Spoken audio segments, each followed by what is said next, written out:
maa ngi tudd Nathanaël Louga Moussante jóge ba Mbour nekk le point focal du projet ORYUF à Mbour donc nekk membre de l'association des éclaireurs du Sénégal, l'association des éclaireurs qui est basée au Sénégal depuis 1937. Donc nous sommes en Mbour depuis 2004. Nekk le coordonnateur aussi de la plateforme régionale des organisations de la société civile jeunes qui travaillent sur les questions de participation des jeunes dans les institutions et sur les questions de violence aux femmes.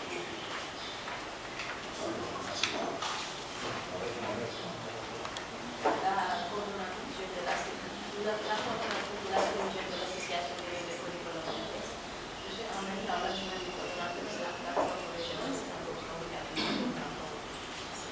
Salaamaaleykum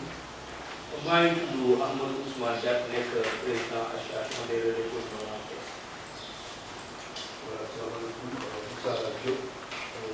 directeur de la Mbour en même temps correspondant de la RDO. Chef du service départemental de développement communautaire et coordonnatrice de la plateforme régionale des femmes et jeunes. Merci. Moi, je me nomme Fabien Diop, je suis responsable au niveau du réseau jeunesse pour l'âge de développement et je co-facilite pas cette proposition. De là, j'envoie évidemment durant cette journée-là. C'est moi qui vais aller, Concernant le cadrage de l'atelier, l'objectif général de l'atelier, c'est le partage, identifier les activités phares à couvrir par les médias, définir des stratégies pour la création de contenu, médias, articles, émissions, etc. durant toute l'année. Comme résultat attendu, que le projet, ses objectifs et thématiques soient connus par les médias. Le plan de travail de 2023 est partagé. Les activités phares à couvrir aussi sont identifiées. Les stratégies de création de contenu sont définies.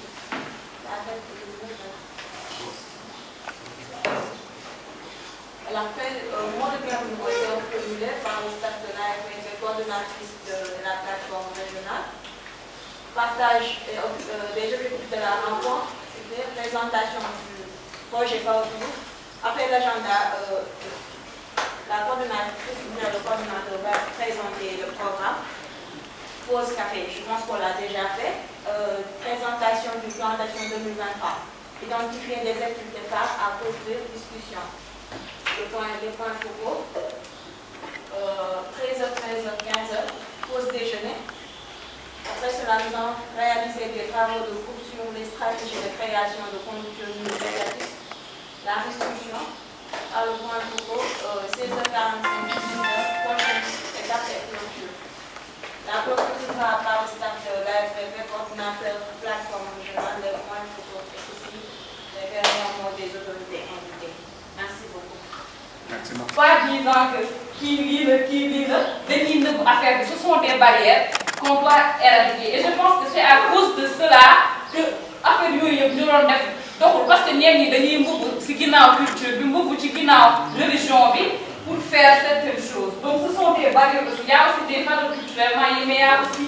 des barrières. Donc le projet vise surtout par rapport au renforcement de capacités. Les 3 premières années, c'est ce qu'on a fait, renforcer les capacités, c'est-à-dire des gens qui ont travaillé depuis sur ça. Pour que vous œuvriez, si nous n'avons prise de décision, nous avons une capacité, ils peuvent gérer ce pays. Quand tu prends par exemple une femme de 60 ans, tu viens lui dire, viens parler à un jeune. Ce n'est pas la même chose quand un 35 ans et un 35 ans ou un 30 ans et un 30 ans et ensemble pour parler de non, d'abord pour conscientiser une personne, il faut l'intégrer. Il faut qu'on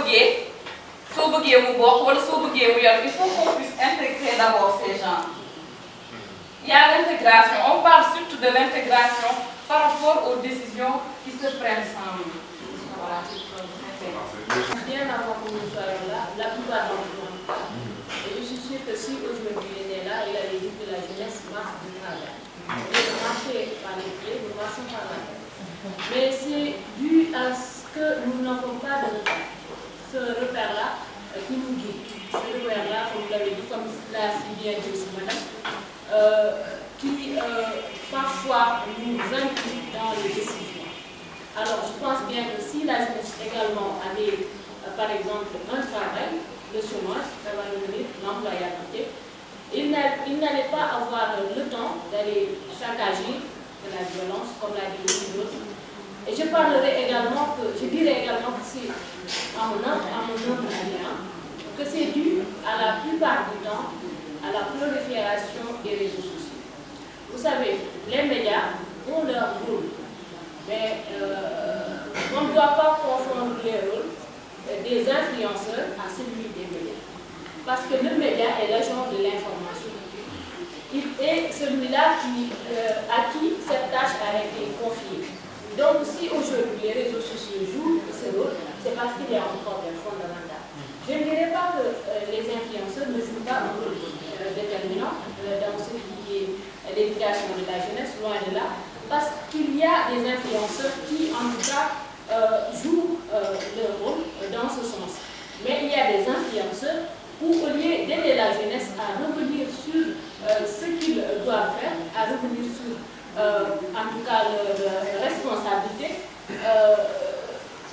ces influenceurs-là, ils au contraire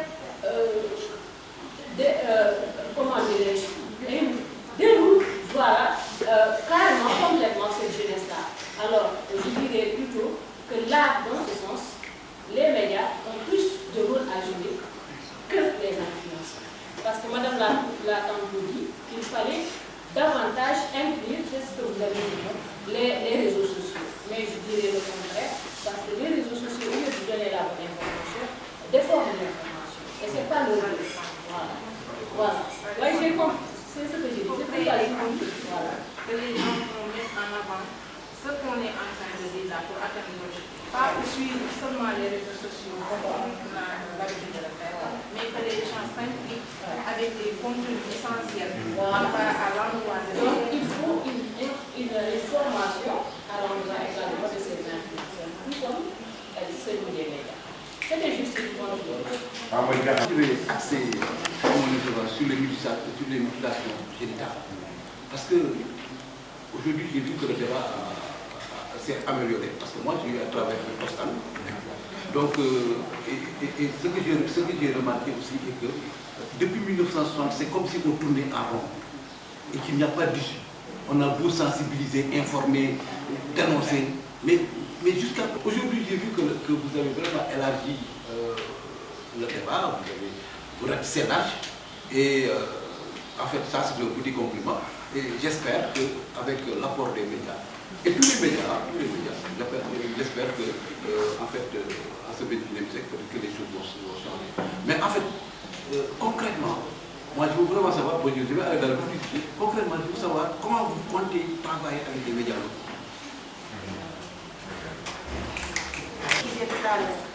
Parce que sans que nous disons affaire ouverture des organisations,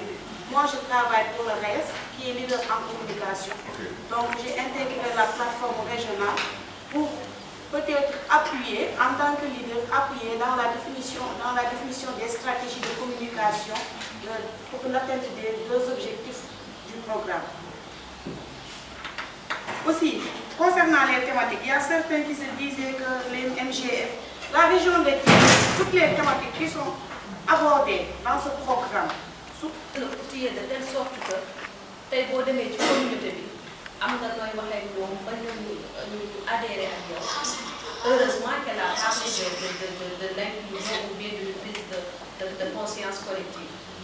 Tey boo ñëwee ni am na autorisation maire bi wala am na autorisation préfet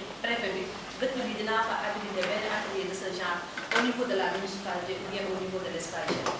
am na nu muy demee dañuy def benn de autorisation mais kenn du ñëw ci population bi la population boobu mooy sa cible. Donc concernant ces pesanteurs socio-culturelles, il faut quand même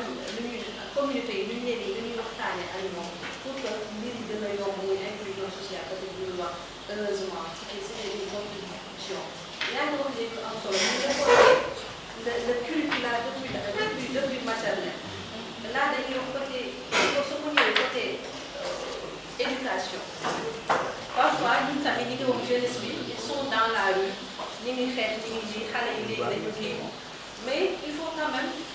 muy dem tamit ci école ni ñu demee ci médias yi wala ci journalistes yi leen porter leen plaidoyer à travers vos médias il faut tamit ñu koy wax jàngalekat yi ñu porter le plaidoyer ci xale yi ñuy jàng parce que tey bu ñu demee ba ñun lu ñu doon jàng par exemple l'éducation civique je pense bien loolu amatul école man su ma demee suñu kër sama ñees ñu ngi koy jox ay livres yoo xam ni naan ma bàjjen expliqué ma ils sont en primaire te xaw ma li ñuy bind parce que affaire yi changé na man livre yooyu xaw ma lu muy wax mënu ma ci dara mënu ma leen defal exercice donc tey bu ñu demee ba éducation civique jóge ci école éducation morale jóge ci école ñu changé le système xale yi amuñu lu leen di jàngal même l'histoire et la géographie ñun ñuy jàngal ça touche plutôt Occident que ñu suñu ay propre réalité ñu li Fatima lu ñu doon wax sànq il faut ñu référé wu suñu diine ak suñu ay pesanteurs sociaux culturels xëy na ñoo xam façon bu ñu koy doxalee donc pour dire que il faut quand même école bi tamit ñu leen di sensibiliser dans ce sens xale yi à bas âge ñu leen di jàngal civique bi moral bi leneen ak leneen loolu moo law ba ci ni ñu defee politique moom la sama jeune frère moom di wax léegi tey un jeune qui fait de la politique boo ko invité ci plateau télévisé mu ni la Ousmane Sonko mu service bi man moom dong laay toog Ousmane Sonko di wala nga ne mu ni la président Macky Sall dina amaat en fait ñaar ñooñu la ñuy wax mais ñooñu bu ñu fi jógee par exemple dañuy toppaat beneen leader kii laa àndal jëlal boobu jóge fi mu ni la kii laa àndal en fait cette politique malsaine de la jeunesse il faut tamit ñu wax parce que boo nekkee un jeune di def politique nekk suivis wala bugg a amee seet ku ñëw nga àndal moom tu vas rien faire pour se citer. Donc il faut quand même nous donner la politique déjà son vrai sens du terme, là de bien gérer la cité en commençant par des actions de ce genre, même du côté éducation, mais essayer aussi de passer les présenteurs sociaux. Merci beaucoup. En fait, j'ai une difficulté pour gérer le temps. Maintenant,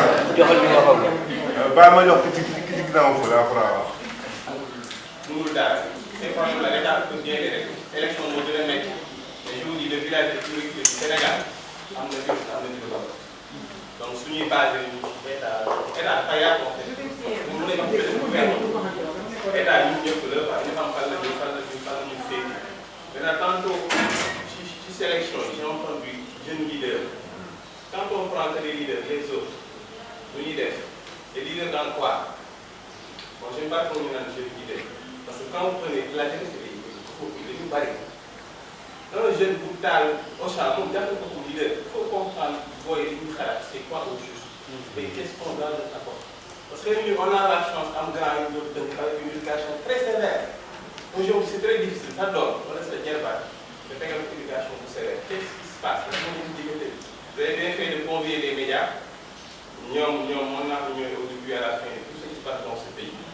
parce que bu njëkk man en tout cas je connaissais que RTS ba may nekk xale ba ni ma màggee ba ni ñu ici je connaissais presque RTS mais RTS tu peux pas voir benn à RTS mënoo gis sol peew mënoo gis kuy wax lu ko neex mais des autres médias yi am ci diggante bi moom nee nañ ko. ok des médias aussi am na. franchement seen yéen ak médias yi la quoi. voilà mais seen rôle la ma koy faral di wax rek média yi kii liggéey ah lii la informer éduquer et divertir soo ci dollee leneen day yàq. maanaam information bi ak éducation ak divertissement bi yaa éducation ci am donc leneen lu ñuy def benn Amina Poté ci télé ci wàllu parce que ak habillement je veux pas que ma fille soit forte c'est que il faut que indexer li ñuy def loolu c'est un enfant qui voit une Dakar comme Amina Poté je veux le dire ah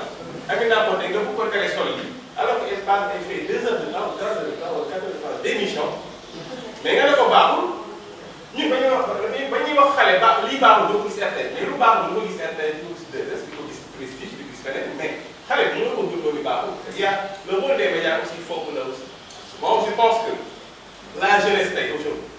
man je suis très fier quand je vois ay samay boy yoo xam ni am nañu 25 ans mosuñu dugg boîte ñun suñu temps boîte lañu xamoon mais dañuy wax jeunesse mais ci biir jeunesse dañoo xam daayira lañu fréquenté c'est des gens très positifs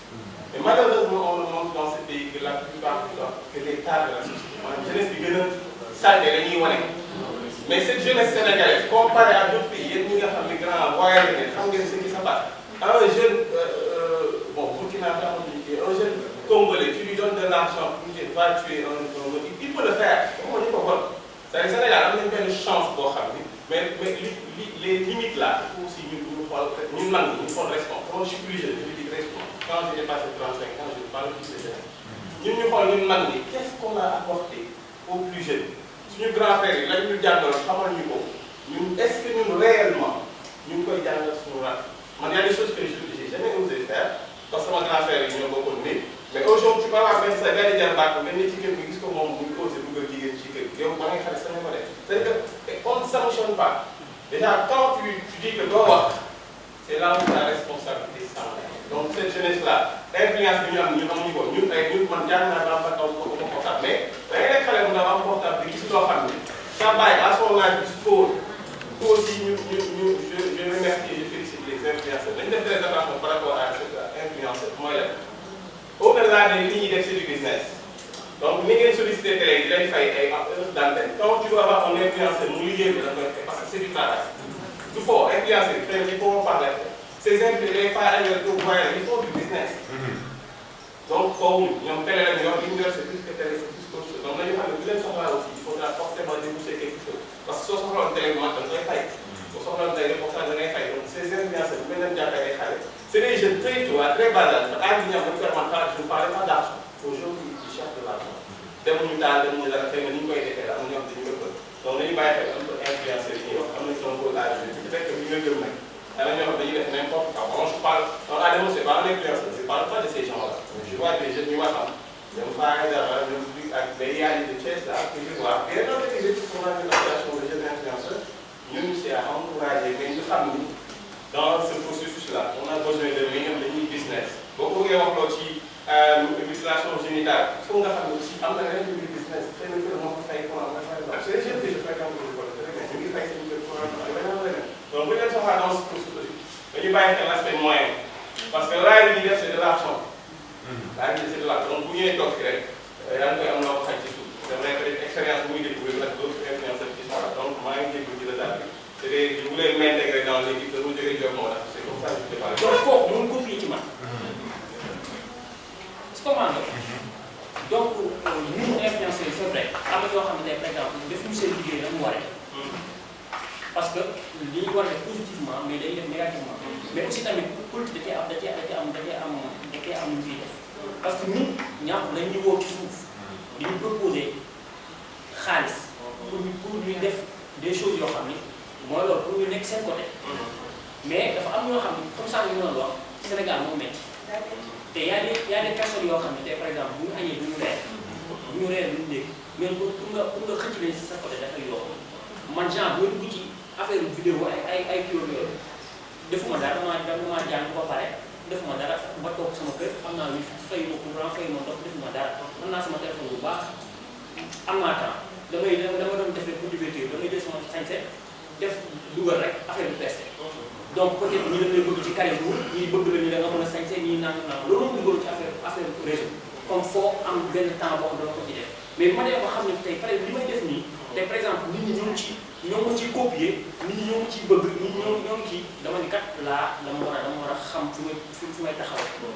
après nag sama famille toog sama papa toog expliqué ma dama toog benn jour sama bureau am ku gis sa sant parce que yaa dafa raar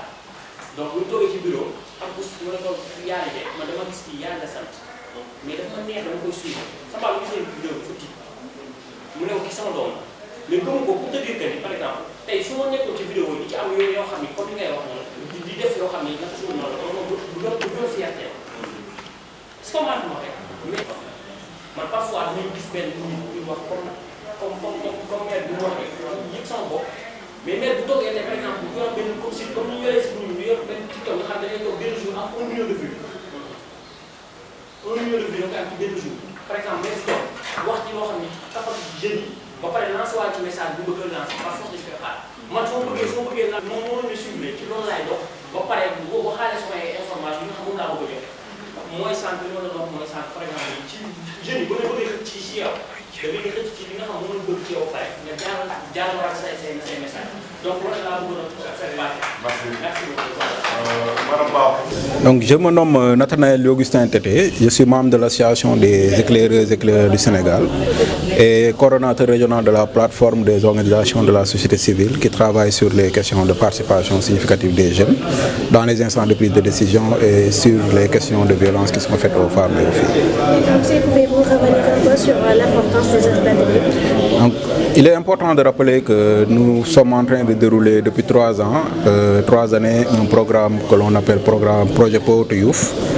Chilabok, donc un programme qui a 2 objectifs prioritaires, c'est amener le taux de participation significative des jeunes dans les instances de prise de décision à 30% d'ici 2025, qui constituera la fin du programme, la première phase en tout cas, et contribuer à la réduction conséquente des violences qui sont faites aux femmes et aux filles. Donc aujourd'hui, nous avons organisé un atelier à Thiès qui a réuni plus d'une trentaine de participants et dont la majorité sont constitués par des acteurs des médias de la région de Thiès, à savoir Thiès et Mbour. Donc on a aussi des influenceurs qui ont pris part à l'activité et l'objectif vraiment c'est avec ces cibles du projet, ces voies du changement comme on les appelle, de pouvoir partager avec eux le plan d'action, d'activité en tout cas du projet Power to Youth pour l'année 2023 et voir avec eux quelles sont les stratégies, les voies et moyens qu'on pourrait avoir déclinés avec eux pour que le projet puisse atteindre ses objectifs en termes de visibilité, de communication, ce qui est très important car les acteurs des médias sont en tout cas une cible qui est prioritaire par rapport à ce projet et qui peuvent contribuer à avoir des changements dans nos communautés et dans Thiès précisément. Parlons un peu du suivi. Est-ce qu'il y a un suivi? Exactement, donc je pense qu'on partage un plan d'action avec les acteurs des médias dans un processus qui va être très participatif et on fera de notre mieux pour que dans la planification qu'on puisse prendre en charge les préoccupations des acteurs des médias pour qu'ensemble on puisse voir quelles seraient les voies et moyens et en termes de suivi, qu'est-ce qui pourrait être mis en place en termes d'indicateurs et qui nous permettrait de pouvoir mesurer à la fin, en tout cas d'ici la fin du programme, la contribution des acteurs médiatiques dans la réussite des objectifs de plaidoyer que nous nous sommes fixés. On parle des médias et des influenceurs. Et est-ce que vous aurez les moyens pour pouvoir mener à bien votre communication? Exactement. Nous aurons les moyens de pouvoir contribuer à atteindre nos objectifs de plaidoyer parce que comme je l'ai dit, nous sommes dans un projet et nous avons ciblé en tout cas les médias comme une partie prenante dans le projet. Nous déroulons un paquet d'activités. Ce paquet d'activités permettra ensemble de pouvoir voir en tout cas quels sont les objectifs en termes de plaidoyer sur lesquels ils peuvent en tout cas apporter des innovations en termes de communication, surtout arriver à commencer à mettre en place des débats sur les questions de participation significative des jeunes, des débats plus récurrents sur les questions des violences qui sont faites aux femmes et aux filles. Et avec le paquet d'activités que nous avons avec le projet, on pourra voir les synergies et voilà comment est-ce qu'on pourra prendre en charge en tout cas les besoins de ces acteurs qui informent, qui éduquent et qui divertissent. Donc, maa ngi tudd Nathanaël Augustin Tété bokk ci association des éclaireurs du Sénégal nekk coordonnateur régional plateforme yi nga xamante ne dañuy yëngatu ci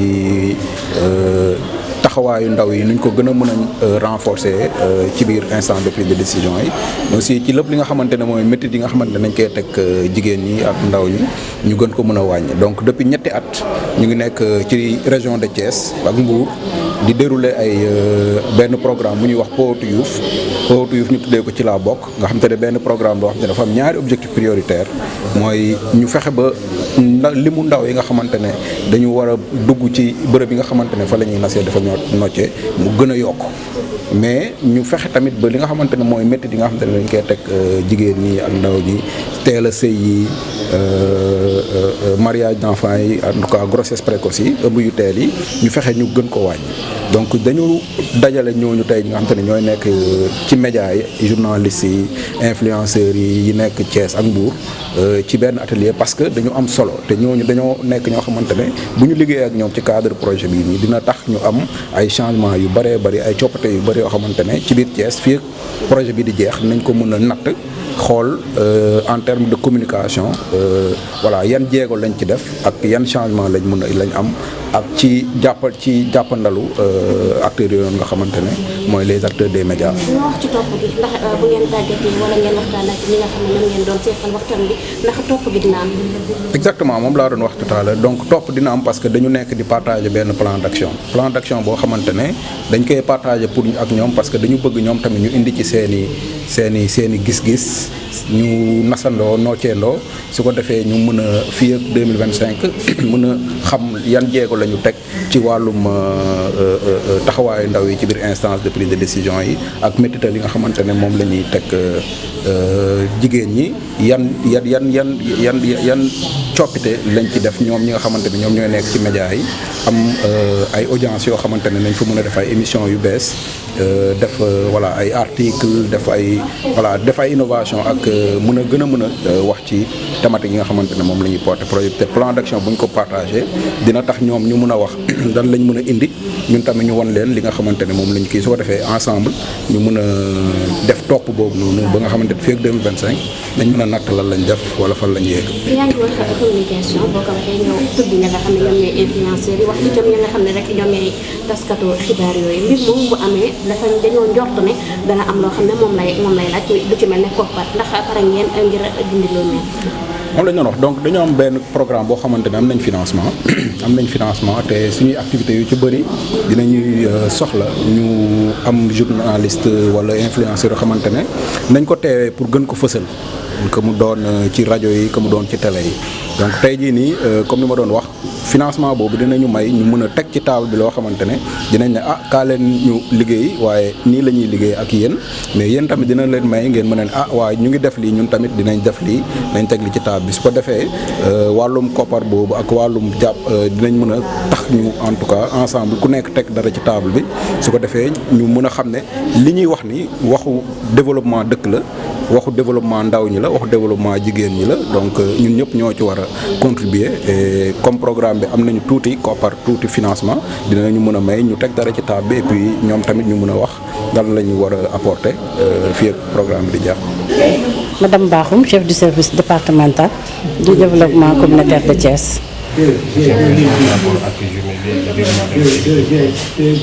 Nous venons d'assister à un atelier de planification avec les acteurs des médias sociaux, avec des journalistes, des influenceurs, des leaders communautaires. Et un atelier que je juge très important, vu même l'heure, qui interpelle la jeunesse vraiment à se replier, à penser à leur avenir, à leur sécurité et au développement de leur territoire. Et qu'est-ce que tu penses du rôle que doivent jouer les acteurs communautaires et des gens des médias sociaux par rapport au projet, par rapport aux objectifs du projet communautaire? À l'heure où nous sommes, nous tous, nous avons vu l'effet que les médias font sur la jeunesse. Alors nous pouvons dire que ces influenceurs sont des enseignants, sont des modèles. Comme je les ai interpellés tout de suite, c'est à eux de donner le bon exemple, de faire véhiculer des messages de citoyenneté, même d'appel à la nation, pour faire revenir ces jeunes-là, de penser d'abord à eux, penser à leur développement, penser à leur avenir, comme je viens de dire.